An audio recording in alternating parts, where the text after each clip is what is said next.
PDF भी आपको provide करा दी जाएगी। आज की क्लास यूजीसी नेट समाजकारी पर आधारित है। बेसिकली यहाँ आप लोगों को यूनिट नंबर 2 के अंतर्गत जो है मानव व्यवहार में फैक्ट प्लस एप्लीकेशन बेस्ड प्रश्न हम लोगों को देखने को मिलेंगे। क्वेश्चन दोनों टाइप के प्रश्न देखने को मिलते हैं इस टॉपिक में। मानव व्यवहार में हम देखेंगे सामान्य और असामान्य व्यवहार क्या होता है।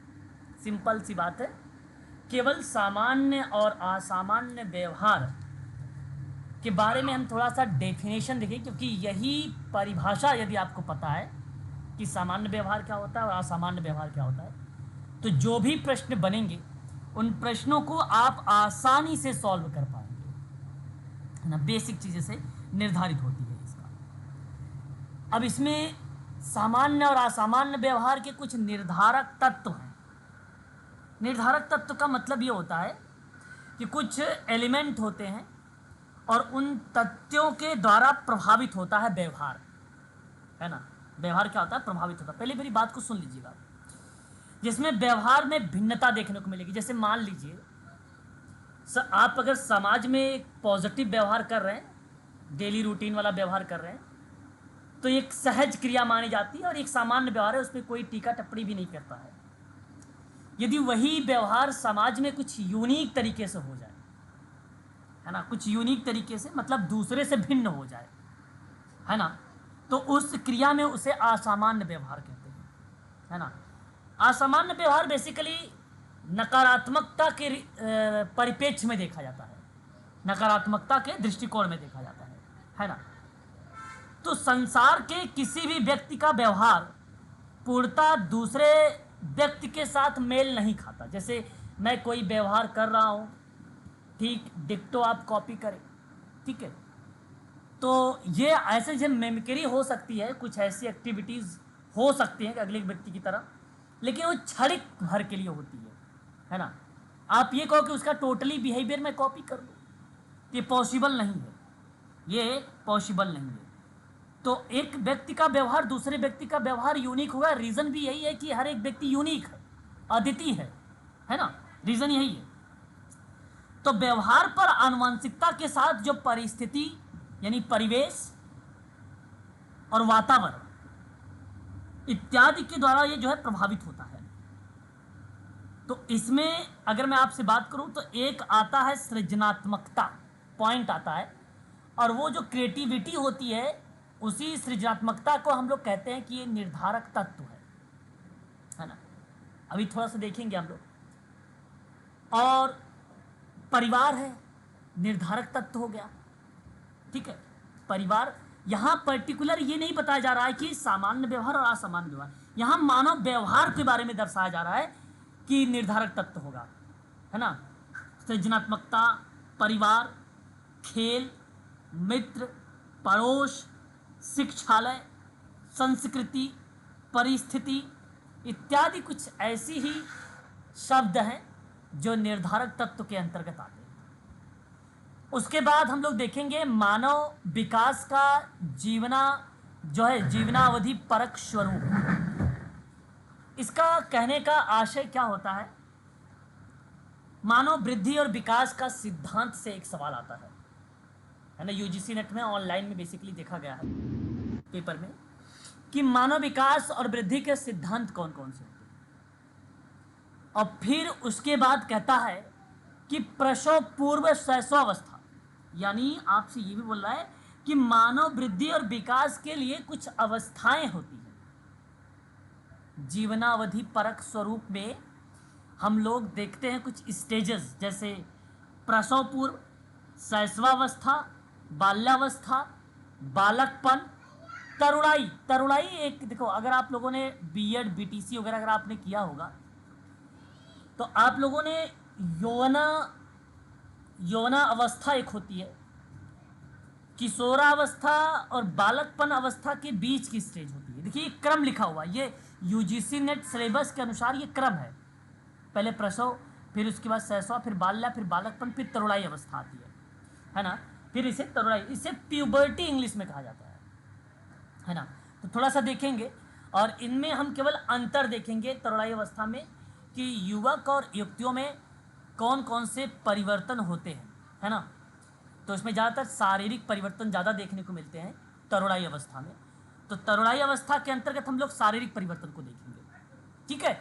और उसके बाद आता है किशोरावस्था, और फिर आता है वयस्कता के दौरान विकास, नियत कार्य और संकट। कहने का आशय यह है कि यूजीसी नेट में अगर आपसे पूछा भी जाएगा तो सिलेबस में कह रहा है कि मैं किशोरावस्था तक पूछूंगा, क्योंकि किशोरावस्था के आगे आता है प्रौढ़ावस्था भी, वृद्धावस्था भी होती है, लेकिन सिलेबस में मेंशन नहीं है, क्योंकि वृद्धावस्था का यूनिट नंबर 9 ऑलरेडी अलग से दे रखा है, जिसको हम लोग जरड़ कहते हैं, है ना, जरड़ कहते हैं। तो वो वृद्धावस्था वहाँ पे टच है, तो उसी को रिलेट कराते हुए थोड़ा सा प्रौढ़ अवस्था भी वहाँ पे मिल जाएगा आपको, ठीक है। बाकी उनके बारे में थोड़ा सा आपको मनोविश्लेषणात्मक सिद्धांत में भी देखने को मिल जाएगा, व्यवहारवादी सिद्धांत में भी, और मानवतावादी सिद्धांत में भी मिल जाएगा। व्यक्तित्व के विकास में जब बात करेंगे हम लोग ना, तो वहाँ पर आपको मिल जाएंगे प्रौढ़ावस्था और बाल्यावस्था, लेकिन खासकर अगर फोकस रहेगा तो किशोरावस्था तक आप लोग ध्यान रखेंगे, ठीक है। ये था पॉइंट मानव व्यवहार के अंतर्गत। बताइए यूनिट नंबर 2 का जो मानव व्यवहार का पॉइंट मैंने अभी आपको बताया है, ये चीजें समझ में आ गई कि क्या क्या चीजें इसमें हमें पढ़नी है? प्लीज एक बार आप यस यस यस सर। चलिए अब देखिएगा यहाँ, अब हम लोग जो है इसकी मैं आपको शॉर्ट नोट्स बनवाऊंगा, केवल मेन चीज़ों पर बात करूंगा, क्योंकि है तो बहुत बड़ा। इसकी मेरे पास एक लगभग 126 पेज की एक पीडीएफ है, टोटली वो साइकोलॉजी पर डिपेंड है। एसके मंगल की किताबों से मैंने वो पीडीएफ बना रखी है। उसका पीडीएफ का नाम है संपूर्ण शिक्षा शास्त्र। जो पुराने होंगे उनको पता होगा वो पीडीएफ। तो एक बार भेज दीजिएगा सर ग्रुप में। हाँ बिल्कुल, श्योर वो मैं भेजूंगा। और वो पीडीएफ आप जब देखेंगे ना, तो आपको लगेगा भी कि यार मनोविज्ञान में अगर मैं इतना पढ़ लूँ तो किसी भी एग्ज़ाम में अगर बना दिया जाए, मतलब शॉर्ट में और बेटर बनाया गया है वो पीडीएफ, है ना। अच्छा लगेगा आप लोगों को। मैं वो पीडीएफ क्लास समाप्त होने के बाद पक्का है आप लोगों के टेलीग्राम चैनल पर भेजूंगा, ठीक है। चलिए शुरुआत करते हैं मानव व्यवहार। चलिए एक बार आप लोग थोड़ा सा परिभाषा बताइए कि मानव व्यवहार होता क्या है, प्लीज प्लीज। मानव व्यवहार सर, समाज द्वारा मान्यता प्राप्त जो व्यवहार होते हैं उनको हम मानव व्यवहार कह सकते हैं। क्या बात है, शाबाश, बहुत बढ़िया। अभी आपने अपने विचारों को प्रकट किया है मानव व्यवहार में, कि समाज के द्वारा जो बेसिकली मान्य हो जाए या समाज उसे स्वीकार कर ले। आपके अनुसार कहे गए बात सत्य है। मानव व्यवहार किसी व्यक्ति की विभिन्न दशाओं में भौतिक क्रियाकलाप, यहाँ आप ये चीज़ ध्यान रखें कि मानव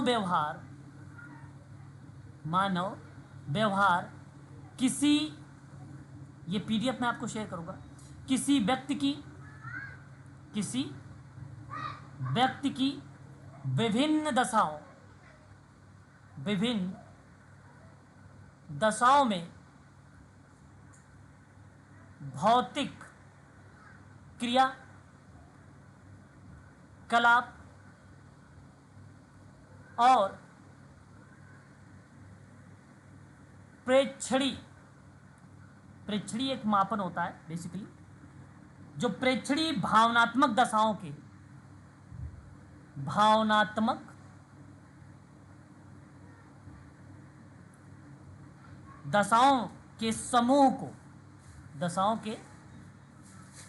समूह को कहते हैं मानव व्यवहार। ये एक सिंपल शब्दों में बताया गया है। कहने का मतलब मेरा ये है कि किसी प्रकार का कार्य, व्यक्ति किसी प्रकार का कार्य करता है और आचरण करता है जिसमें शारीरिक, मानसिक, भावनात्मक गतिविधियां शामिल हो और जो भिन्न कारकों से प्रभावित हो, वही मानव व्यवहार कहलाता है ना। तो मैं एक बार यहाँ पर भी साइड में लिख देता हूँ ताकि और स्पष्ट हो जाए आपको कि व्यक्ति किस प्रकार कार्य करता है और आचरण करता है जिसमें शारीरिक,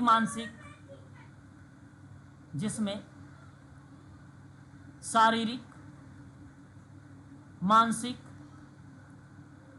शारीरिक, मानसिक, भावनात्मक गतिविधियां शामिल है तथा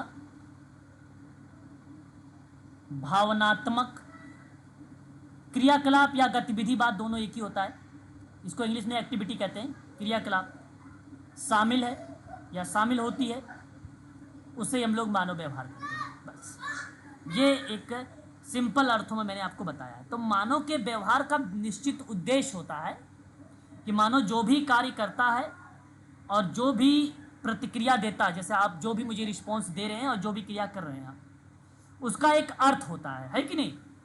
और यही अर्थ ना केवल मानव के द्वारा कार्यों को करने के लिए प्रोत्साहन करता है, बल्कि वह मानव का मार्ग भी प्रशस्त कराता है।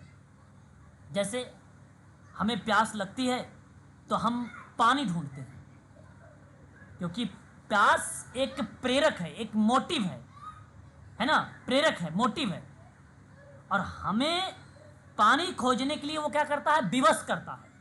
तो ये सामान्य व्यवहार है मानव का। बात समझ रहे कि नहीं समझ रहे अनिल जी, बताइए। तो इससे हम लोग क्या, जी सर, जी सर। ये एक बेसिकली मानव व्यवहार का पार्ट होता है। तो इसी मानव व्यवहार को बेसिकली अगर मैं कहूँ समाजकारी में बताया गया है कि दो टाइप का होता है मानव व्यवहार, है ना। मानव व्यवहार जो होता है वो दो टाइप का होता है। मानव व्यवहार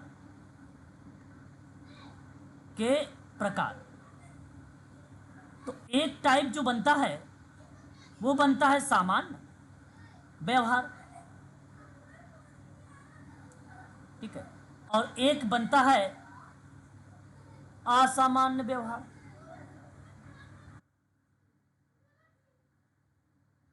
बात को ध्यान में से सुनिएगा। देखिए, जो सामान्य व्यवहार है ये हम लोग नॉर्मल बिहेवियर कहेंगे इसको। सिंपल सी बात है, नॉर्मल शब्द का अर्थ जो है लैटिन भाषा के अगर हम बात करेंगे तो वो नॉर्म से बना हुआ है ना, नॉर्म से बना हुआ है। ये लैटिन भाषा की बात मैं कर रहा हूं, जिसका अर्थ क्या होता है, बढ़ई के स्केल से लिया गया है। अर्थ बता रहा हूं मैं आपको यहां पे, बढ़ई के स्केल से लिया जाता है, से लिया जाता है, यह होता है सामान्य व्यवहार। मतलब जिस प्रकार बढ़ई अपने स्केल से यह निश्चित करता है कि यह मानक के अनुरूप है या नहीं है ना, मतलब उसके स्केल के द्वारा ये जो मानक उसने बनाया है उसके अनुकूल है या उसके प्रतिकूल है ना, तो वो निश्चित हो जाता है ना, तो वो एक सामान्य व्यवहार है। तो उसी प्रकार से यह देखने का प्रयास किया जाता है कि मानक के अनुरूप ठीक है या नहीं है समाज में। तो समाज में सामान्य का मतलब बेसिकली क्या होता है यहाँ पर, कि कोई व्यवहार, जैसे मैंने कहा आपसे कि जब हमें प्यास लगती है तो हम पानी ढूंढते हैं, है ना, तो ये सामान्य व्यवहार है। और आप पानी ढूंढ के अगर मान लीजिए वहाँ पे पी भी लेते हैं तो उसके बाद फिर आपको प्यास लगेगी, फिर वही क्रिया चल जाती है, फिर प्यास लगेगी, फिर आप पानी ढूंढेंगे, है ना। तो उसी प्रक्रिया में ये सामान्य व्यवहार को कहा गया है। और सामान्य व्यवहार से कोई भी बेसिकली प्रश्न नहीं बनाए गए हैं, ना ही असामान्य व्यवहार से बनाए गए हैं। फिर भी आप इसको ध्यान रखिएगा, जो समाज में उचित तरीके से चल रहा है, जो समाज इसको स्वीकार कर ले रहा है, उस सामान्य व्यवहार का उदाहरण माना जाता है। दूसरी तरफ जो है असामान्य व्यवहार है, हिंदी शब्द में अगर आपने देखा होगा तो ये उपसर्ग है। हाँ, इंग्लिश में अगर हम कहेंगे तो इसे एबनॉर्मल कहा जाता है। तो यहाँ जो एब शब्द है, एबी, ये भी एक प्रकार का उपसर्ग है, जिसका अर्थ बता देता है सीधा सीधा असामान्य। क्या बता देता है, असामान्य होता है। असामान्य का आशय है उस व्यवहार से, उस व्यवहार से है जो सामान्य से परे हो, जो सामान्य से अलग हो, है कि नहीं, जो सामान्य से अलग। मतलब मान लीजिए आप समाज में किसी व्यक्ति को या वृद्ध व्यक्ति या प्रौढ़ व्यक्ति को किसी का शोषण हो रहा है, तो इसका मतलब है कि ये असामान्य व्यवहार है। किसी महिला के साथ अगर घरेलू हिंसा हो रही है, तो इसका मतलब है कि उस महिला के साथ असामान्य व्यवहार हो रहा है। ठीक है, इन्हीं प्रक्रिया में बेसिकली ये देखने को मिलता है, असामान्य व्यवहार। ठीक है, सामान्य व्यवहार में मात्रात्मक परिवर्तन देखने को मिलेगा और असामान्य व्यवहार में गुणात्मक परिवर्तन देखने को मिलेगा। ये गुणात्मक परिवर्तन पर आधारित होगा, तो ये आपका मात्रात्मक होगा। ये पेपर में ये शब्द आपको लिखे हुए मिल सकते हैं कि भाई मात्रात्मक व्यवहार और गुणात्मक व्यवहार। ठीक है, ये बात आपको ध्यान में रखनी होगी इसकी प्रक्रिया में, इसके अंतर्गत। ठीक है, ऊट पटांग व्यवहार अगर हो रहा है, ठीक है, ऊट पटांग अगर व्यवहार हो रहा है समाज में, तो इसका मतलब है कि यह असामान्य व्यवहार का लक्षण है। यदि समाज में तार्किक तरीके से, विवेक तरीके से, यथार्थता पर, अस्पष्टता पर, नियमितता पर एक व्यवहार अगर समाज में हो रहा है, तो इसका मतलब है कि वो सामान्य व्यवहार हो रहा है। समाज में अगर बात आती है ज्ञान की वृद्धि के लेकर, बात आती है परिस्थिति को अनुकूल बनाने को लेकर, तो इसका मतलब है कि ये व्यवहार सामान्य है। जब बात आती है अनैतिकता की, जब बात आती है कि आप एटमॉस्फेयर यानी पर्यावरण को हानि पहुंचा रहे हो, तो इसका मतलब है कि वो असामान्य व्यवहार का पार्ट बन रहा है, वो असामान्य व्यवहार का पार्ट बन रहा है कि नहीं? सर इसमें क्रोध वगैरह ये सारी चीजें, गुस्सा आना, लड़ाई झगड़ा करना, हाँ, ये असामान्य व्यवहार का पार्ट होगा वो सब। क्रोध करना, देखिए सामान्य व्यक्ति के अंदर ये बात सत्य है कि क्रोध, प्रेम, घृणा, ये बेसिकली उसके समानुकूल या सामवेगिक तरीके से वो चीज़ें इन्वॉल्व होता है सामान्य व्यवहार में, है ना। लेकिन क्रोध के द्वारा किया गया एक्टिविटी, स्नेह के द्वारा की गई एक्टिविटी, जो समाज उसको अस्वीकार करती है, तो वो क्या बन जाएगा? असामान्य व्यवहार बन जाएगा। बात समझ रहे हैं सर? अगर मैं इसी जी सर जी डिफरेंट कर दूंगा तो जाहिर सी बात है वो असामान्य। देखिए क्रोध तो स्वाभाविक है ना, हर एक व्यक्ति के अंदर आता है ना सर। बात करें हर एक व्यक्ति के अंदर है, तो अब ये मत सोचिएगा कि असामान्य बात करेंगे, उसके द्वारा की गई गतिविधि समाज में अस्वीकार हो, वो अस्वीकार हो, तो वह असामान्य व्यवहार का पार्ट बनेगा। यहां केवल आपको कॉन्सेप्ट यानी कॉन्सेप्ट पर ध्यान देना है। यदि आपको ये कॉन्सेप्ट समझ में आ रहे हैं ना, तो परीक्षा में कुछ इसी तरीके के सवाल भी आपको देखने को मिलेंगे और आप इसे उसे डिफाइन कर पाएंगे एग्जाम में भी। सर थोड़ा सा कंफ्यूजन है। बताइए सर जो रिहैबिलिटेशन सेंटर में जो बच्चे आते हैं जो डिफरेंटली एबल्ड होते हैं सर, वो भी मतलब वो भी उनका भी अबनॉर्मल बिहेवियर होता है, तो उस संबंध में हम कैसे कहेंगे कि असामान्य व्यवहार है? वो भी तो असामान्य व्यवहार के अंतर्गत आता है, तो थोड़ा सा बता दीजिए, कंफर्म कर दीजिए कि बिल्कुल बताओ कौन से बच्चे आते हैं, किस में आते हैं? सर रिहैबिलिटेशन सेंटर में जो आते हैं, जो अबनॉर्मल बिहेवियर करते हैं, राइट? हाँ बिल्कुल। जैसे अगर मैं आपसे कहता हूँ, सपोज मैं एक एग्जांपल लेता हूँ, यहाँ पे आपने एक रिहैबिलिटेशन सेंटर का एग्जांपल दिया, एनजीओ टाइप का, कोई भी एक एनजीओ हो सकती है जो बेसिकली बच्चों को रिहैब कर रहा हो। मेरे कहने का आशय यह है कि लाइक मैं कह रहा हूँ, आप डिसेबिलिटी के आधार पर अगर हम लोग बात करते हैं तो RPWD एक्ट कहता है भैया कि कुल टोटल 20 जो है 2016 में आया था ये RPW एक्ट, और टोटल 21 टाइप के डिसेबिलिटीज़ है। अब ये जो 21 टाइप की डिसेबिलिटीज़ में जैसे कुछ डिसेबिलिटीज़ मुख्य होती हैं, जैसे मैं अगर आपसे कहूँ ID इंटेलेक्चुअल डिसेबिलिटी, मैं आपसे बोलूँ ASD ऑटिज़म स्पेक्ट्रम डिसऑर्डर, मैं आपसे कहूँ कि जैसे ADHD attention deficit hyper activity जो है डिसऑर्डर, फिर उसके बाद मैं आपसे HI hearing impairment, visual impairment, इसी तरीके से कई टाइप की डिसेबिलिटीज़ है। ये कुछ मैंने मुख्य बताया। तो ये जो व्यक्ति है, ये बच्चा जो है बेसिकली क्या है, एक प्रकार से विशेष है, क्योंकि सामान्य है और सामान्य होने के नाते अगर मैं आपसे बात कर रहा हूँ इस तरीके के परिप्रेक्ष्य में कि विशेष होने के परिप्रेक्ष्य में, क्योंकि ये बच्चा जो है यूनिक है इसलिए विशेष है।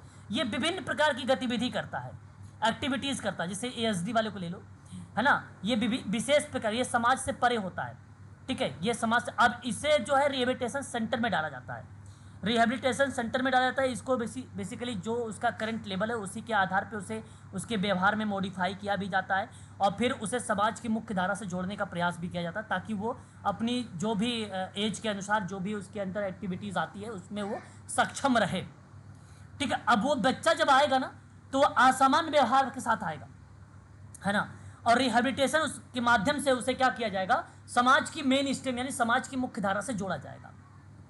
तो हमारा प्रयास ये होगा कि उसे सामान्य व्यवहार में जोड़ा जाए, क्योंकि वो बच्चा जो है बेसिकली समाज के प्रतिकूल व्यवहार कर रहा, अनुकूल व्यवहार नहीं कर रहा, हो सकता है किसी को हिट कर रहा होगा, किसी को मार रहा होगा, है ना, या मान लो कि वो घर में सही तरीके से कोई एक्टिविटी नहीं कर, जिसे मैं कह रहा हूँ कि एक बच्चा ASD का है और सीवियर कैटेगरी का है, और मान लीजिए वो भोजन नहीं कर पा रहा है, ठीक है, भोजन नहीं कर पा रहा है, ठीक है, कारण ये कि उसका फाइन मोटर बेसिकली डेवलप नहीं है। CP वाले बच्चे देखेंगे ना सेरेब्रल पॉलिसी के, तो उनमें ये प्रॉब्लम ऐसी मिलती है, भोजन नहीं कर पाते वो। तो कहने का आशा ये होता है कि ऐसे बच्चे वहाँ पे जो व्यवहार कर रहा है वो असामान्य व्यवहार है, हमें उसे भोजन करना सिखाना है, तो वो सामान्य व्यवहार के अंतर्गत लाएंगे, और ये कार्य बेसिकली रिहेबिलिटेशन सेंटर में हो सकता है ना। ऐसे में बहुत सारे एग्जाम्पल ले सकते हैं आप। एक सामान्य व्यक्ति भी, जो मैं ये विशेष व्यक्ति को लिया हूँ, सामान्य व्यक्ति भी रिहेबिलिटेशन सेंटर में आ सकता है, ठीक है, अगर वो असामान्य व्यवहार के साथ आया है तो उसमें मॉडिफाई किया जाएगा, और एक मेडिकल सोशल वर्कर ही उसे मॉडिफाई कर भी सकता है ना, विभिन्न विशेष टेक्निक के माध्यम से, विशेष पाठ्यक्रम के माध्यम से, है कि नहीं, विशेष विधि के माध्यम से उस व्यक्ति के अंदर परिवर्तन ला सकता है, ठीक। सर अभी आपने बताया सामान्य व्यवहार का व्यक्ति भी रिहेबिलिटेशन में आ सकता है, वो कैसे सर? सामान्य व्यवहार किसमें आ सकता है सर, सॉरी अभी आपने बताया ना रिहेबिलिटेशन सेंटर में सामान्य व्यवहार का व्यक्ति भी आ सकता है। सामान्य व्यवहार के व्यक्ति आने का मतलब ये था, जैसे मैंने कहा कि ये विशेष व्यक्ति वो होते हैं जैसे जो स्पेशल, जैसे कहने का मतलब जिनकी RPWD एक्ट 2016 के अकॉर्डिंग जो 21 टाइप की डिसेबिलिटीज़ है, उन बच्चों को मैंने बोला। और सामान्य बच्चे वो जैसे मान लीजिए हम लोग जैसे हुए सामान्य व्यक्ति हैं, और सामान्य व्यक्ति हम कोई समाज में जो है यूनिक व्यवहार कर रहे हैं, समाज के विपरीत व्यवहार कर रहे हैं, तो हमारा व्यवहार जो है विपरीत है समाज के, लेकिन हम जो काउंट हो रहे हैं बेसिकली वो सामान्य व्यक्ति के अंदर काउंट। Okay, yes. ठीक है, चलिए, तो फिर ये था आपका यहाँ पर थोड़ी सी डाउट। अब मैं आगे बढ़ूंगा। अब देखिए इसके अंतर्गत अगर हम बात करते हैं तो हमारे सामने मैंने कहा था प्रसव, एक आप लोगों ने जीवना अवधि के परक में स्वरूप आपने पढ़ा है ना, उसको देखा, और उस प्रक्रिया में अगर हम लोग बात करते हैं जीवनावधि परक स्वरूप में, तो मानव वृद्धि और विकास एक साथ उन तरीकों पर बल देता है जिसमें व्यक्ति रहते हैं और स्वयं को परिवर्तित करते हैं। तो मानव वृद्धि और विकास विश्व में करोड़ों लोगों के जीवन को प्रभावित करता है। वृद्धि और विकास जो है ना, मानव के ये दो ऐसे रूप हैं जो सामाजिक परिवर्तन को लेकर बेसिकली भूमिका अदा करते हैं या रोल प्ले करते हैं इन परिप्रेक्ष्य में। तो मानव विकास की कुछ मुख्यता अगर मैं बात करता हूँ तो कुछ अवस्थाएं हैं, जैसे आप चाहो तो यहाँ पे नोट कर सकते हो मानव विकास का। तो एक आता है आपका, अगर मैं बात करूँगा तो वो होता है मानव विकास को मुख्यतः 4 अवस्थाओं में डिवाइड किया गया है, ठीक है। पहला अवस्था आप कह सकते हैं गर्भावस्था, दूसरा आप कह सकते हैं बाल्यावस्था, ठीक है, तीसरा आप कह सकते हैं किशोरावस्था, चौथा आप बता सकते हैं प्रौढ़ावस्था, ठीक है। ये बेसिकली किसी विद्वान के द्वारा बताया नहीं गया है, लेकिन एक मानक माना जाता है, बेसिकली कहा जाता है कि मुख्य रूप से जो अवस्थाएं होती हैं वो कुछ 4 टाइप की होती हैं। ये बेसिकली बताया गया है, किसी पर्टिकुलर विद्वान के बारे में नहीं बताया गया है। बात समझ रहे हैं आप लोग? यस। तो मैं आप लोगों से कहूँगा कि इस बात को जरूर आप लोग ध्यान रखेंगे, और उसके बाद देखिए आगे बढ़ते हैं और भी चीज़ों को देखेंगे इसमें, फिर हम एक एक करके बात करेंगे, आप निश्चिंत रहें। तब तक पहले कुछ मेन पॉइंट को देख लेते हैं। ये मुख्य रूप से है ना, कोई पर्टिकुलर यहाँ पर मैंने विद्वान का नाम नहीं लिया है कि ये विद्वान के द्वारा मान लीजिए एक हॉरलॉक का नाम आता है इसमें, ठीक है, स्टैनले हॉल का नाम आता है। बहुत सारे ऐसे समाज शास्त्र में या मनोविज्ञान में हम लोगों को नाम देखने को मिलेंगे, ठीक है, अवस्थाओं को लेकर कि ये अवस्थाएं बेसिकली रिप्रेजेंट की गई हैं, ठीक है। आगे देखेंगे अगर हम लोग, तो इसमें और अवस्थाएं मैं आप लोगों को बताना चाहूँगा। जैसे शैक्षिक दृष्टिकोण से अगर देखा जाए तो, शिक्षा के दृष्टिकोण से अगर देखा जाए तो उस समय जैसे अभी आपने देखा शैशवावस्था, तो उस यहाँ पे मैं नोट कर दे रहा हूँ शैक्षणिक, ठीक है, शैक्षणिक दृष्टिकोण के अनुसार, शिक्षा के दृष्टिकोण या पॉइंट ऑफ व्यू के अनुसार, तो इसमें सबसे पहला एक बन जाएगा आपका शैशवावस्था, ठीक है, इसमें एक बन जाएगा आपका शैशवावस्था। शैशवावस्था का एज बेसिकली डिफाइन किया गया जन्म से लेकर 5 या 6 साल बताया गया, जन्म से 5 या 6 वर्ष बताया गया। दूसरा 5 वर्ष जी बोर्ड से 5 वर्ष नहीं, देखो ये मैं शिक्षा के दृष्टिकोण से बता रहा हूँ, 5 से 6 वर्ष भी बताया गया है, ठीक है। एक आता है बाल्यावस्था, एक आता सर इसमें क्या सर इसमें प्रसव पूर्व अवस्था भी तो आएगी क्या? नहीं, इसमें शिक्षा की बात हुई ना, एजुकेशन की बात। वर्षों में कौन सा एजुकेशन करवा दोगे, है ना। जी जी तो ये शिक्षा के दृष्टिकोण से बता रहा हूँ। एक आता है बाल्यावस्था, जहाँ बेसिकली 5 से 6 वर्ष के बाद से स्टार्ट होगा, वो 12 वर्ष चलेगा। फिर उसके बाद एक आता है इसमें, अच्छा इसमें देखो 2 टाइप भी बनेगा आपका, एक बन जाएगा आपका पूर्व बाल्यावस्था और एक आपका बन जाएगा इसमें उत्तर बाल्यावस्था, 2 टाइप बनेंगे। और उसके बाद आता है किशोरावस्था, किशोरावस्था भी 2 टाइप की बनेगी, है ना। इसमें भी आपका बनेगा एक पूर्व किशोरावस्था और एक आपका बनेगा उत्तर किशोरावस्था। हालांकि इसकी आयु की अगर हम लोग बात करेंगे किशोरावस्था की आयु की, तो यह 13 से लेकर 18 वर्ष चलेगा। लेकिन अगर मैं पूर्व बाल्यावस्था की आयु को लेकर जिक्र करता तो 6 से लेकर 9 वर्ष बनता है। उत्तर बाल्यावस्था की आयु की बात अगर हम लोग करते हैं तो 10 से लेकर 12 वर्ष बनता है। और वहीं अगर पूर्व किशोर अवस्था की बात अगर हम लोग करेंगे 13 से लेकर 16 वर्ष बनेगा, 13 से 16 वर्ष बनेगा। उत्तर किशोरावस्था की बात करूंगा तो 16 से लेकर 18 वर्ष बनेगा, ठीक है, बात को समझ रहे हो ना आप लोग। और उसके बाद आपका बनेगा एक प्रौढ़ावस्था, और प्रौढ़ावस्था बेसिकली 18 वर्ष से अधिक होता है। आप कहीं कहीं किताबों में लिखा हुआ मिलेगा भी कि ये जीवन पर्यंत चलता रहता है। इस तरीके की चीज़ें बेसिकली वहाँ पर भी देखने को मिल जाएगी। ये था थोड़ा सा जी। सर 18 से 35 तो युवावस्था होती है। अरे मेरे भाई, मैं यहाँ ऊपर शिक्षा के दृष्टिकोण से बता रहा हूँ, है ना। तो शिक्षा के दृष्टिकोण के द्वारा यही 4 अवस्थाएं ही बताई गई हैं।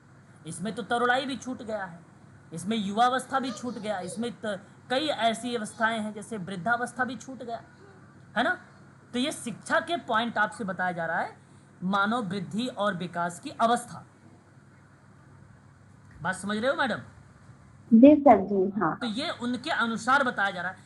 मैं आपको यही बता रहा था कि मैं वृद्धि और विकास की अवस्थाओं को लेकर मैं जिक्र कर रहा हूँ कुछ विद्वानों या कुछ विचारकों के द्वारा। ये विचारक यहाँ पर रिप्रेजेंट हो गए, है ना। ये इसका मतलब सिंपल बन गया कि यहाँ पर विचारक रिप्रेजेंट कर दिए, तो उनके द्वारा ये चीज़ें बताई गई, ठीक है। इस परिप्रेक्ष्य को भी आप लोग यहाँ पर याद रखेंगे, वृद्धि और विकास की अवस्थाओं के अंतर्गत, स्टेजेस के अंतर्गत, ठीक है। आगे देखिए, और भी मैं बता देता हूँ कुछ विद्वानों के द्वारा, ठीक है। यहाँ अगर मैं बात करता हूँ तो एक नाम आता है हॉरलॉक। मैंने नाम लिया था आप लोगों से कि हॉरलॉक के बारे में बता देता हूँ। हॉरलॉक ने क्या बताया है अवस्थाओं को लेकर, उनके अनुसार भी देख लीजिए आप। मैंने शुरुआत में बताया था आप लोगों कि हॉरलॉक के द्वारा भी बताया गया है। तो हॉरलॉक के द्वारा जो बताया गया है वो बेसिकली जन्म से पहले की जो अवस्था होती है उसको क्या नाम दिया था हॉरलॉक ने, बताइए? गर्भावस्था, है ना। जी सर। उसके बाद जब वो जन्म के बाद की अवस्था 14 उसको बोला था उसने प्रारंभिक शैशवावस्था, और वो होती है 14 दिन तक की। और उसके बाद अगर मैं बात करता हूँ बाल्यावस्था, तो बाल्यावस्था जो होती है उन्होंने जिक्र किया था 2 से लेकर 11 वर्ष, है ना, 2 से लेकर 11 वर्ष। और उसके बाद इन्होंने एक प्रारंभिक किशोरावस्था के बारे में जिक्र किया था, या आप सीधा सीधा कह लीजिए किशोरावस्था। तो किशोरावस्था का जो इन्होंने एज डिफाइन किया वो 13 से लेकर 17 वर्ष बताया था। प्रारंभिक, यहाँ पे एक देखिए, एक प्रारंभिक किशोरावस्था नोट करेंगे। प्रारंभिक किशोरावस्था जो हरलोक ने बताई है वो 11 से 13 वर्ष बताया है, ठीक है। और एक किशोरावस्था भी बताया इसने, और किशोरावस्था जो बताया है उसने 13 से लेकर 17 वर्ष बताया है, ठीक है, 17 वर्ष बताया है, ये भी आप ध्यान रखेंगे। तो ये डिफाइन किया गया इनके द्वारा, ठीक है। और उसके बाद एक इन्होंने उत्तर किशोरावस्था बताया है, उत्तर किशोरावस्था बताया है, और ये थोड़ा सा ध्यान रखेंगे, उत्तर किशोरावस्था 5 से लेकर 21 वर्ष होता है, 21 वर्ष होता है। तो ये देखिए हरलोक के द्वारा बताया गया है कि उत्तर किशोरावस्था जो होती है वो 5 साल से लेकर बेसिकली 21 वर्ष तक के बारे में जिक्र किया गया है इसमें। उसके बाद एक सैले का नाम आता है, एक सैले विद्वान है। सैले विद्वान ने भी मानव विकास की अवस्थाओं के बारे में जिक्र किया। सैले ने जो डिफाइन किया वो एक था शैशवावस्था, ठीक है, जो 0 से लेकर 5 वर्ष बताया, और एक था बाल्यावस्था जो उसने 6 से लेकर 12 वर्ष बताया, और एक होता है किशोरावस्था जो इन्होंने 13 से लेकर 18 वर्ष बताया। ये सैले के द्वारा विकास की जो है 3 अवस्थाएं बताई गई, ठीक है। उसके बाद एक नाम आता है रॉस का नाम, रॉस के द्वारा बताया गया। रॉस ने क्या बताया अवस्थाओं को लेकर? एक इसने जो है शैशवावस्था के बारे में जिक्र किया, तो शैशवावस्था 1 से लेकर 3 वर्ष बताया गया है, किसके द्वारा? रॉस के द्वारा, ठीक है, किसके द्वारा? रॉस के द्वारा। आरंभिक बाल्यावस्था बताई गई, और ये रॉस के द्वारा जो बताया गया वो 3 से लेकर 6 वर्ष बताया गया, और एक उत्तर बाल्यावस्था बताई गई जो 6 से लेकर 12 वर्ष बताया गया, और एक किशोरावस्था बताया गया इनके द्वारा, और किशोरावस्था की आयु आप सब जानते हैं 12 से 18 वर्ष। ये रॉस के द्वारा 4 जो है अवस्थाओं में डिफाइन किया गया था, ठीक है। इस तरीके से मैंने जो अभी आपको यहाँ पे जिक्र किया है इन अवस्थाओं के बारे में, इसे प्लीज़ आप लोग जो है ध्यान रखेंगे। अब हम की बात करते हैं सिलेबस के अनुसार। तो मेरे सामने आता है प्रसव, ठीक है, प्रसव या गर्भावस्था आता है, ठीक है। तो हम लोग देखेंगे एक एक करके। गर्भावस्था सबसे पहले, ठीक है, यहाँ से आप ध्यान से सुनिएगा आप सभी लोग। गर्भावस्था के विकास के 3 भागों में डिवाइड किया गया है। क्या आपको मालूम है 3 अवस्थाओं बता सकते हैं आप? गर्भावस्था को बेसिकली अगर हम जिक्र करते हैं यहाँ पे, गर्भावस्था को या गर्भावस्था के विकास को 3 भागों में बांटा जा सकता है। प्लीज किसी को पता है क्या 3 भाग कौन कौन से हैं? पिंडावस्था, डिंबावस्था और भ्रूणावस्था। बिल्कुल सही जवाब आपने दिया है। एक आता है इसमें डिंबावस्था, ठीक है, डिंबा अवस्था आती है, इसे पीरियड ऑफ ओवन कहा जाता है। यहाँ पे डिंबावस्था में आप ऐसे शब्द को भी ध्यान में रखेंगे, ठीक है, ओवन, ये डिंबावस्था है। दूसरी अवस्था आती है इसमें पिंडावस्था, है ना, वो आती है पिंडावस्था। पीरियड ऑफ एम्ब्रो का नाम आप लोग यहाँ पर मेंशन करेंगे, ठीक है, ये भी आपको ध्यान में रखना होगा। तीसरा अवस्था आती है इसमें भ्रूणावस्था, भ्रूणावस्था, और इसे भी पीरियड ऑफ जो है फोटोज कहते हैं, ठीक है। तो ये 3 अवस्थाएं होती हैं गर्भावस्था के विकास की, है ना, ये याद रखिए, क्रम में लिखा हुआ है। अब उसके बाद हम एक एक करके सर ये तीसरे का लिखा हुआ है फोटस। हाँ, फोटस मतलब पीरियड ऑफ फोटस मतलब होता है भ्रूणावस्था सर।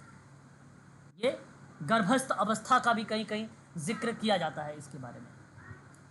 अब सबसे पहला हमारा लेखक कौन है सर इसमें किसी विद्वान का नाम नहीं आया, मैं सिलेबस के अनुसार चल रहा हूँ। प्रसव काल लिखा हुआ इसलिए मैं प्रसव को लेकर चल रहा हूँ, गर्भावस्था को, ठीक है जी।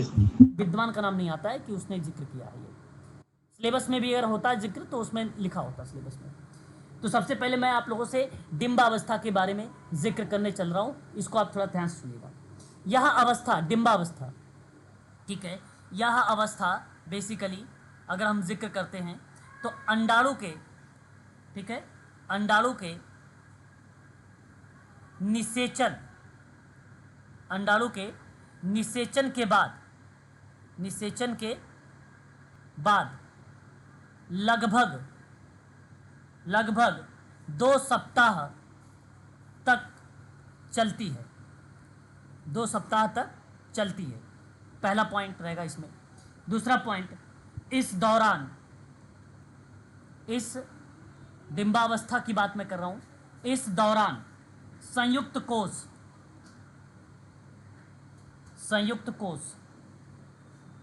ठीक है, या आप कह लीजिए ऑब्लिक करके निषेचित अंडाणु, निषेचित अंडाणु, ठीक है, बाहर से लगभग ना के बराबर, लगभग ना के बराबर पोषण प्राप्त करता है, पोषण प्राप्त करता है। ये दूसरा पॉइंट रहेगा आप सबके लिए। तीसरी पॉइंट, यह अंडाणु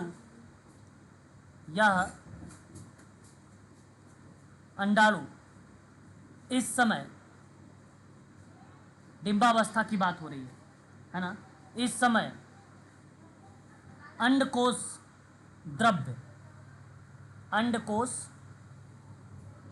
द्रव्य से ही, अंडकोश द्रव्य से ही भोजन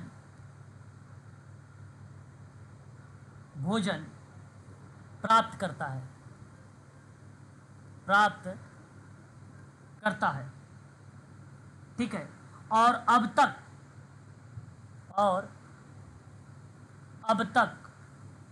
माता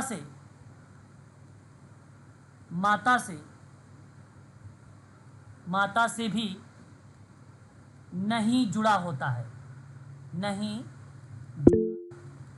होता है, मतलब अंडकोश द्रव्य से ही वो भोजन प्राप्त कर लेता है, अभी वो माता से भोजन प्राप्त नहीं करता है। कौन सी अवस्था में? डिंबावस्था में। ये बात ध्यान रखिएगा, ये निषेचन के बाद से स्टार्ट होगा, है ना, 2 सप्ताह तक ये अवस्था चलेगी। कौन सी? डिंबा अवस्था की बात मैं कर रहा हूँ आप लोगों से, ठीक है। आगे देखिए एक और पॉइंट। 1 मिनट सर, थोड़ा नीचे कीजिए तो नोट कर। सर ये रिकॉर्डेड क्लास है, मैं अभी आपको बता दूंगा, है ना, अभी आप नोट कर लीजिएगा प्लीज़। ये पीडीएफ में सेव करके आपको शेयर जरूर करूंगा, ठीक है। तो देखिए, माता से ये बेसिकली नहीं जुड़ा होता है अभी भी, और इसी अवधि के दौरान, इस अवधि के दौरान लगभग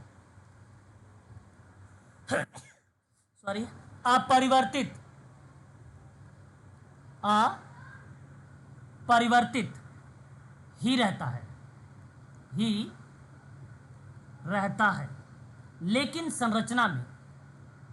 लेकिन संरचना में या लगातार बदलता है, या लगातार बदलता रहता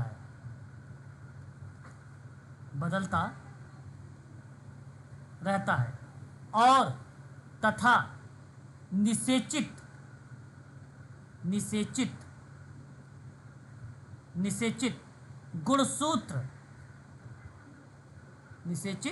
गुणसूत्र लगातार खुद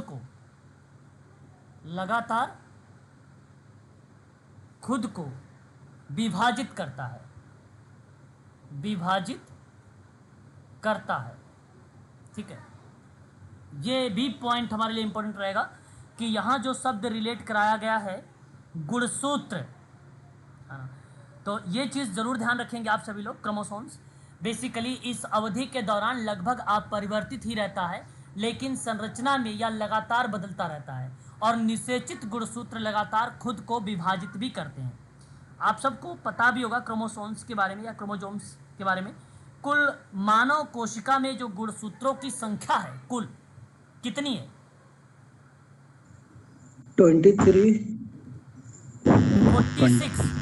कुल कितनी है? 46 है ना।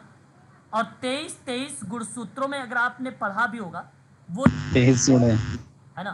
तो मान लीजिए मेल 23 होंगे और फीमेल 23 गुणसूत्र होगा, क्रोमोसोम्स या इसको हम लोग बोलते हैं, है ना। ये बात आपको पता होगी, यस या नो बताइए। Yes sir. पुरुषों में जो गुणसूत्र होता है वो एक्स और वाई क्रोमोसोम्स होता है, पुरुषों में एक्स और वाई होता है, और महिलाओं में जो होता है वो एक्स एक्स होता है, ये गुणसूत्र होता है। लेकिन एक बात और याद रखिएगा, जो 23वां गुणसूत्र होगा, जो दोनों की मैं बात कर रहा हूँ आप लोगों से, जो 23वां गुणसूत्र होगा, 23वां गुणसूत्र वो क्या है? लिंग निर्धारित करता है, लिंग निर्धारित करता है। ये पेपर में आया भी है, ठीक है, 23वां गुणसूत्र, ठीक है। ये आपको थोड़ा सा यहाँ पे ध्यान में रखना होगा गुणसूत्र के बारे में, है ना, कभी कभी पेपर में बन जाता है। आगे बढ़ेंगे, फिर कहता है जो है डिंबावस्था में बताया गया है कि निषेचन के लगभग 10 दिन बाद, निषेचन के लगभग 10 दिन बाद, 10 दिन बाद निषेचित अंड, ठीक है, निषेचन के लगभग 10 दिन बाद निषेचित जो है अंड गर्भाशय के दीवार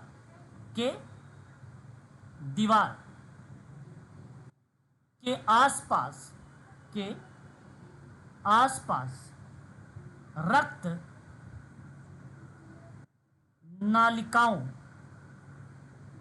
रक्त नालिकाओं से खुद को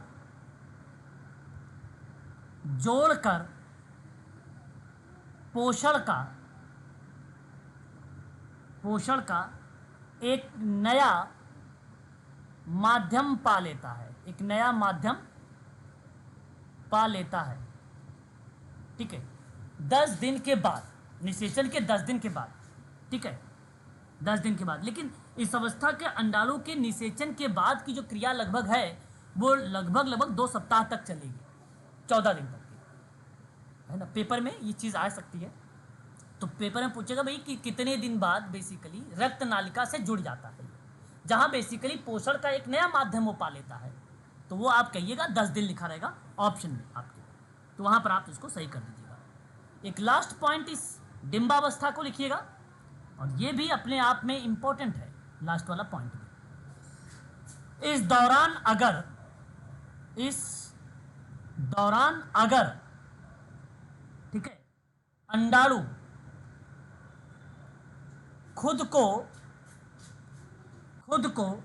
गर्भाशय की दीवार से जोड़ नहीं पाता, अगर 10 दिन के अंदर वो जोड़ नहीं पाता है, तब जोड़ नहीं पाता है तो कुछ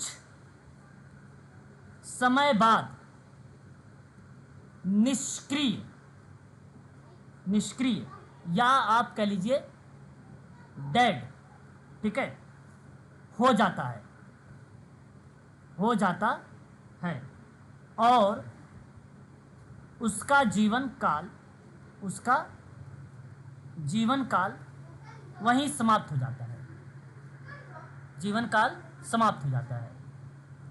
ठीक है, समाप्त हो जाता है। अगर जुड़ गया, ठीक है, तब तो एक नया माध्यम पा लेगा, है कि नहीं। और यदि अंडाणु खुद को गर्भाशय की दीवार से अगर नहीं जोड़ पाया तो वो डेड हो जाएगा, निष्क्रिय हो जाएगा, और उसका जीवन काल वहीं पर क्या हो जाता है, समाप्त हो जाता है। तो ये डिंबावस्था के दौरान ये चीजें बेसिकली देखने को मिलता है। सबसे पहले प्लीज बताइए, यहां पर क्लियर हो गया ये पहले? Clear sir, clear. ठीक है, अब इसमें 2-3 पॉइंट से आपसे जो भी मैंने नोट करवाया है, इसी से सवाल मैंने परीक्षा में भी देखे हैं। एक मिनट जरा होल्ड रखना। दूसरा अवस्था क्या नाम मैंने लिखवाया था आप लोगों से, अगर याद? पिंडावस्था। पिंडावस्था लिखवाया था, बिल्कुल सही कहा आपने, पिंडावस्था लिखवाया था। ये दूसरी अवस्था है। अब देखिए, इस दूसरी अवस्था में अगर हम बात करते हैं तो इस अवस्था को गर्भावस्था, ठीक है, कि दूसरी अवस्था कहा जाता है। दूसरी अवस्था कहा गया है या कहा जाता है, ठीक है, कहा गया है, जो निषेचन के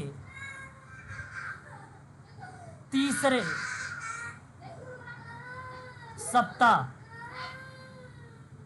से शुरू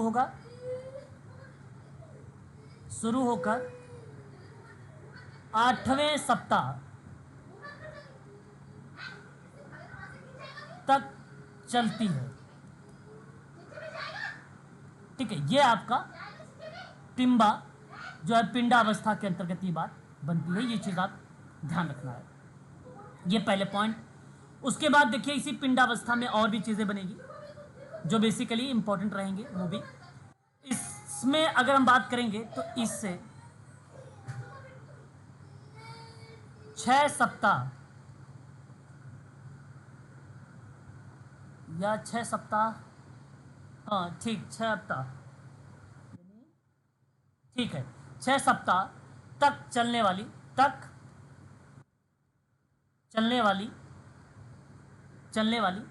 अवस्था में कोशिकाओं का समूह एक लघु मानव में बदल देगा। एक लघु मानव में बदल जाता है, ठीक है। 6 सप्ताह तक चलने वाली यह अवस्था कोशिकाओं का समूह का एक लघु मानव में बदल देगा, यह पिंडावस्था, ठीक है। और इसी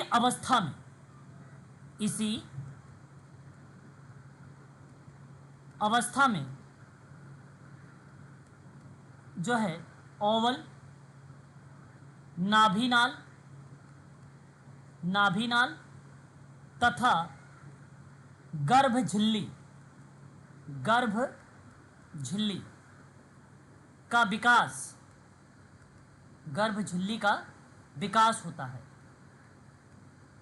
होता है, जो विकसित हो रहे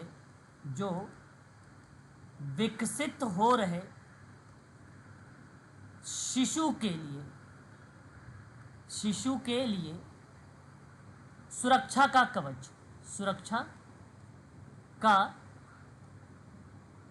कार्य कह लीजिए, सुरक्षा का कार्य करते हैं। तो सुरक्षा का कार्य कौन करेगा? गर्भ झिल्ली, ठीक है। ये भी आपको ध्यान रखना होगा यहाँ पर, ठीक है। ये भी हमारे लिए इंपॉर्टेंट बन जाएगा फिर, ठीक है। इसी कोश समुच्चय का आंतरिक भाग बेसिकली 3 परतों से, जानते हैं 3 परत कौन कौन से इसी में मिलेगा, इसी कोश समुच्चय में मिलता है। बताएं जरा एक बार आप लोग। कोश समुच्चय का आंतरिक भाग भी मिलेगा इसी में। आंतरिक भाग 3 परतों में विभाजित है। नाम बताएं जी, 3 परत। अनिल, 3 परतों का नाम बताएं। 3 परतों का विभाजन किया गया है यहाँ पर।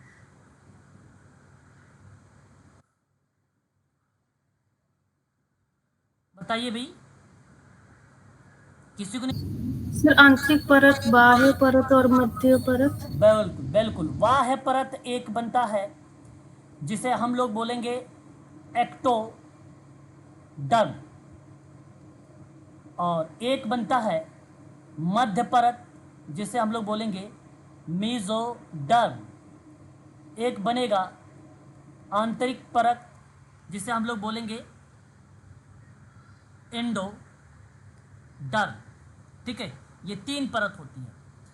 ध्यान देने वाली बात आप सभी लोगों के लिए ये होगा कि जो बाह्य परत होती है वो शिशु के बाहरी परत यानी त्वचा हो गया, बाल हो गया, ठीक है, नाखून हो गया, स्नायुमंडल हो गया इत्यादि जो संवेदी कोश होता है उनका विकास होता है ये बाह्य परत में।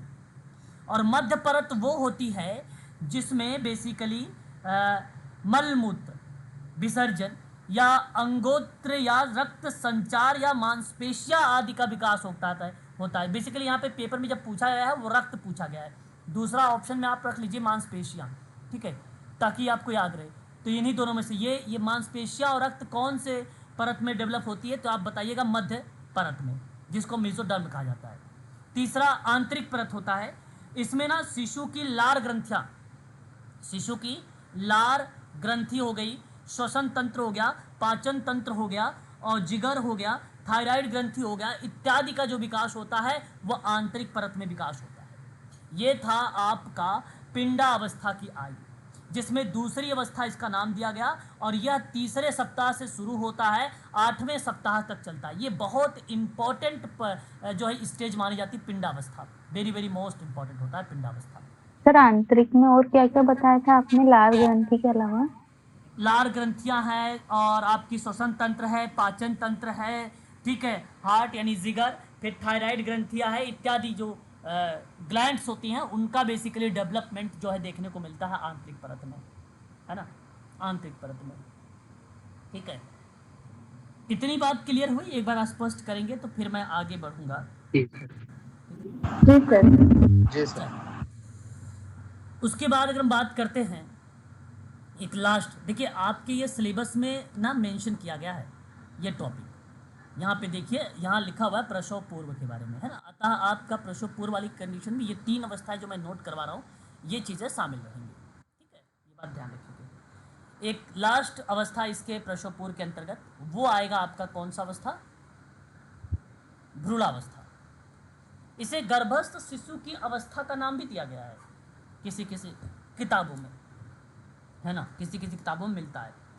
और ये बेसिकली अगर मैं बात करता हूँ तो ये चलेगा 9वें सप्ताह से चलेगा, ठीक है, 9वें सप्ताह से चलेगा जन्म तक, है ना। कहीं कहीं यहाँ पे लिखा हुआ मिलता है 38 सप्ताह, तो किसी में 36 सप्ताह, किसी में 40 सप्ताह भी लिखा हुआ मिलेगा, है ना। ये जन्म वाली प्रक्रिया बता रहा हूँ यहाँ पे, जो 36, 38, 40 कर रहा हूँ आप लोगों को, ठीक है। ये बात आप लिख सकते हैं, जन्म तक भी कह सकते हो, या जन्म तक नहीं लिखा रहेगा तो वहाँ 36, 38, 40 जैसे सप्ताह मेंशन किए जाते हैं। बेसिकली पर्टिकुलर ये निर्धारित नहीं है कि 38वें सप्ताह में, ठीक है, बच्चे का या शिशु का जन्म हो जाएगा, 36वें सप्ताह में हो जाएगा, एक सप्ताह आगे पीछे भी हो सकता है, ठीक है, ऐसा देखने को मिला है, ठीक है। आगे बात करते हैं इसी भ्रूणावस्था में ही, तो कुछ पॉइंट्स होती हैं। 9वें सप्ताह से चलेगा ये, आप यहाँ पे लिख लिए हैं अपने। प्रसव से पहले तक की अवस्था को हम लोग जो बोलेंगे, प्रसव से पहले की अवस्था, प्रसव के पहले की अवस्था, ठीक है, अवस्था, तो वो दर्शाता है आपको क्या? भ्रूण अवस्था। गर्भावस्था की ये जो अवस्था है, गर्भा अवस्था की अवस्था यहाँ पर नोट करेंगे, यह अंतिम और सबसे बड़ी अवस्था है, अंतिम व सबसे बड़ी अवस्था है, ठीक है, ये पॉइंट रहेगा। एंड फिर भी विकास की दृष्टिकोण से इस अवस्था को अगर देखा जाए तो बाकी अवस्थाओं से कम महत्वपूर्ण माना जाता है। अच्छा, सबसे महत्वपूर्ण दूसरी अवस्था, ये बात ध्यान रखिएगा, सबसे कम महत्वपूर्ण है ये ऊपर की जो 2 अवस्थाओं में से अगर हम बात करते हैं, सबसे कम महत्वपूर्ण है, प्राथमिकता आप इसको कम दीजिएगा, है ना, महत्वपूर्ण, सबसे कम महत्वपूर्ण है ये अवस्था, ठीक है, ये भी आप ध्यान रखिएगा। क्योंकि इस अवस्था में विकास की गति जो होती है वो क्या हो जाती है? विकास की गति मंद हो जाती है, विकास की गति क्या हो जाती है? धीमी हो जाती है ना, धीमी हो जाती है या मंद हो जाती है। यूजीसी नेट मंद शब्द यूज करेगा, धीमी शब्द यूज नहीं करेगा, ठीक है ना। और पिंडावस्था में मानव शिशु का रूप ले चुका होता है, क्योंकि यहाँ पे तो मानव शिशु बनेगा नहीं। मानव शिशु का रूप कौन सी अवस्था में ले चुका, बताइए? पिंडा। पिंडावस्था में, बिल्कुल सही जवाब दिया आपने। मानव शिशु का रूप जो है बेसिकली पिंडावस्था में ले लिया है, पिंडावस्था में ले लिया है। ये आप ध्यान रखेंगे, मानव शिशु का रूप। 9वें सप्ताह में मानव शिशु का सिर का अनुपात बाकी अंगों के अनुपात में अगर बात करें 45% होता है ना, मानव शिशु का 9वें सप्ताह में। तो आप यहाँ पे नोट कर सकते हैं कि 9वें सप्ताह में मानव शिशु की सिर का अनुपात, ठीक है, बाकी अंगों के अनुपात में लगभग 45% होता है। जबकि जन्म के समय में अगर मैं बात करता हूँ 40वें सप्ताह में, तो उसका अनुपात घट जाता है 40%, क्योंकि शरीर डेवलप करता है ना, और इसलिए वो 25 बन जाता है। फिर यहाँ पे लिख लीजिए, और जबकि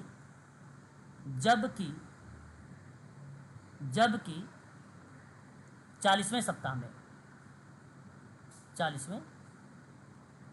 में यह अनुपात क्या हो जाएगा, 25 हो जाता है, या है, ऐसा कहा जाता है इस दौरान। क्लियर है? बता दीजिएगा आप। यस, क्लियर है सर। तो ये था प्रसव पूर्व या गर्भावस्था के बारे में मैंने आप लोगों से जिक्र किया है। मानव विकास में गर्भावस्था बहुत इम्पॉर्टेंट एज मानी जाती है, ठीक है। भ्रूण के प्रमुख अंग और शरीर की प्रणालियाँ बढ़ती हैं, परिपक्व होती हैं, नाखून, पलक, बाल जैसी चीज़ें बढ़ती हैं। भ्रूण अपने अंगों को हिलाने में सक्षम होता है। हालांकि आप गर्भावस्था के 20 सप्ताह तक महसूस नहीं कर सकते। अधिकांश विकास बेसिकली वजन और लंबाई दोनों में भ्रूणावस्था में ही होता है। तो इस कंडीशन में मैं आप लोगों से ये बात कह सकता हूँ कि भ्रूणावस्था या भ्रूण विकास बहुत इम्पॉर्टेंट माना जाता है ना, बहुत इम्पॉर्टेंट माना जाता है, ठीक है। ये चीज़ें आप लोगों को ध्यान में रखना होगा, थोड़ा सा इम्पॉर्टेंट पॉइंट था ये चीज़ आपको ध्यान रखना है, ठीक है। चलिए तो आगे बढ़ते हैं, नेक्स्ट पॉइंट पर विचार करेंगे। अब हम लोग जिक्र करते हैं, देखो भ्रूणावस्था में विकास की जो 9वें सप्ताह है उसके आसपास शुरू होता है। मैं आपको अगर बताऊं तो हर एक अवस्थाओं में बेसिकली आपने एक नाम सुना होगा अल्ट्रासाउंड वगैरह को लेकर, है ना। और बेसिकली अगर हम जिक्र करते हैं तो भ्रूणा को गर्भावस्था के 9वें सप्ताह के आसपास उसका निर्धारित लिंग भी मिलता है ना, वो 9वें सप्ताह में निर्धारित लिंग।